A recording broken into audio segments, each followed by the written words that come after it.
નમસ્કાર દોસ્તો, આપ જોઈ રહ્યા છો સાયક્લોપીડિયા હાઉસ સંચાલિત નવસારી લાઈવ. નવસારી મહાનગરપાલિકા, નવસારી જિલ્લા પંચાયત, નવસારી તાલુકા પંચાયતો અને ગંદેવી નગરપાલિકામાં ભારતીય જનતા પાર્ટીમાં હવે કોણ બનશે પ્રમુખ તે અંગેની ખેંચતાણ ચાલી રહી છે. એક બે દિવસમાં આ પ્રમુખોના નામ નિશ્ચિત થવાના છે, પરંતુ આ સમગ્ર પ્રક્રિયા દરમિયાન ગંદેવી નગરપાલિકા માટે એક ચોક્કસ અડચણ ઊભી થાય એવા સમાચાર સાંપડ્યા છે. ગંદેવી નગરપાલિકાના જે નગરસેવકો અત્યારે બિનહરીફ ચૂંટાઈ આવ્યા છે, એમાં કહેવાય છે કે કોંગ્રેસે મેન્ડેટ આપવાનું ચૂકી ગઈ હતી. સમયસર મેન્ડેટ નહીં આપતા આ તમામને બિનહરીફ જાહેર કરવામાં આવ્યા હતા. જો કે કોંગ્રેસે આ મામલે લડત આપવાનું નિશ્ચિત કર્યું છે અને કોંગ્રેસની લડતના એંધાનો શરૂ કરી દીધા છે. આ સમગ્ર મામલો અત્યાર સુધી કોંગ્રેસ એવું કહેતી હતી કે અમે કાનૂની લડત લડીશું, પરંતુ હવે લડત શરૂઆત કરી દીધી છે અને આ અંગે નવસારીની કોર્ટમાં દાવો દાખલ કરવામાં આવ્યો છે. અને આ અંગે એક જે કેસ દાખલ કરવામાં આવ્યો છે, અપીલ દાખલ કરવામાં આવી છે, એ કોર્ટે ગ્રાહ્ય રાખીને આવતીકાલે આ અંગે તારીખ પણ આપી છે. ત્યારે આ સમગ્ર મામલે આ જે ચૂંટણી છે, ચૂંટાયેલા જે જાહેર જે નગરસેવકો છે, એ લોકોને ચૂંટાયેલા જાહેર કરતા અટકાવવા અને જ્યાં સુધી કોઈ આગળ ચુકાદો ના આવે ત્યાં સુધી સ્ટે આપવાની માંગણી પણ કરી છે. ત્યારે આ સમગ્ર પ્રકરણે રાજન જોશીએ આ અપીલ દાખલ કરી છે. રાજન જોશી એડવોકેટ છે અને કોંગ્રેસના નવસારી મહાનગરપાલિકાના કાર્યકારી પ્રમુખ છે. આ કાર્યકારી શબ્દ એટલા માટે વાપરું છું, કાર્યકારીનું કામ કેવું હોય તમને બધાને ખબર છે, પણ રાજનભાઈ, કાર્યકારી પ્રમુખ કઈ કાર્યકર્તા દેખાયા, શું કર્યું? બિનહરીફ જાહેર થયેલા કોંગ્રેસ પક્ષના ગણદેવી નગરપાલિકાના 16 ઉમેદવારો પરિસરમાં 11 તારીખે પોતાના ફોર્મ અને મેન્ડેટ સાથે હાજર હતા.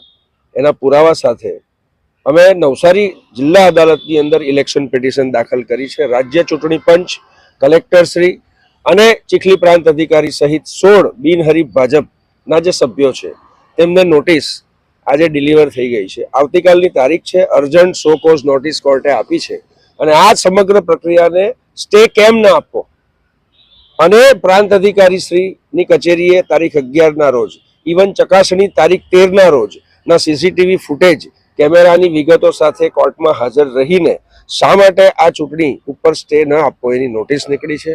કાનૂની લડત છે.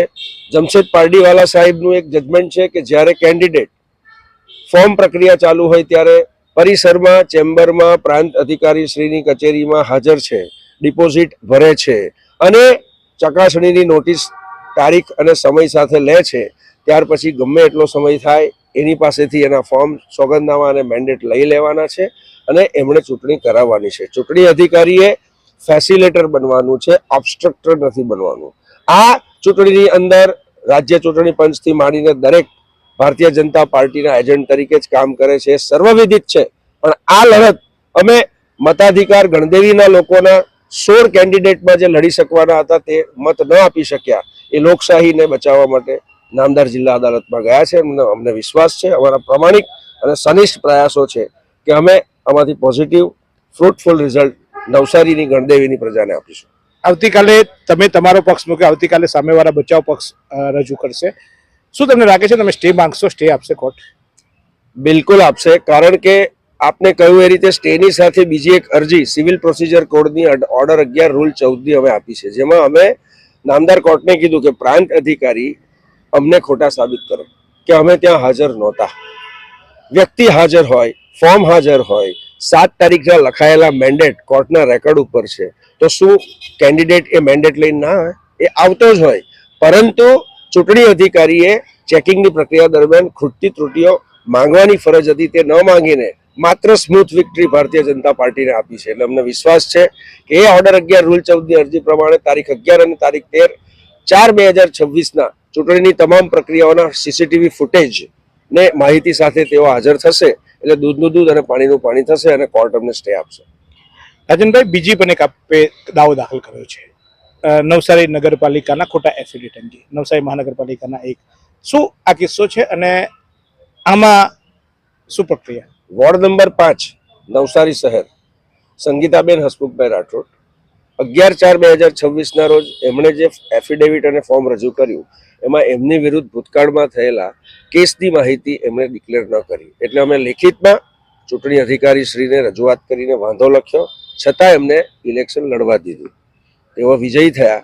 કાયદામાં મહાનગરપાલિકા અધિનિયમની કલમ 16 મુજબ ઇલેક્શન ડિક્લેર થયાના 10 દિવસની અંદર ફોલ્સ ડિક્લેરેશન, ખોટી માહિતી છુપાવવાના સોગંદનામામાં મંજૂર થયેલી કેન્ડિડેટશીપ અને એ જીતેલા હોય તો તેને ભ્રષ્ટીકરણની પ્રેક્ટિસ, જેને અંગ્રેજીમાં કરપ્ટ પ્રેક્ટિસ કહેવામાં આવે છે, એ અંતર્ગત એમની ઉમેદવારી રદ, એમને સોગંદ ન લેવડાવવામાં આવે એની પર સ્ટે, એમને કોઈ ગ્રાન્ટ આપવામાં ના આવે અને મહાનગરપાલિકાના સભ્ય તરીકે એમની ઓથ અટકી જાય, એમનું કોર્પોરેટર તરીકેના લાભાલાભ અટકી જાય તેવો દાવો અમે નામદાર નવસારીના પ્રિન્સિપલ સિનિયર સિવિલ જજ સાહેબની કોર્ટમાં લઈને ગયા છે અને એની આવનારી 21 તારીખે તેની આગળની સુનાવણી છે.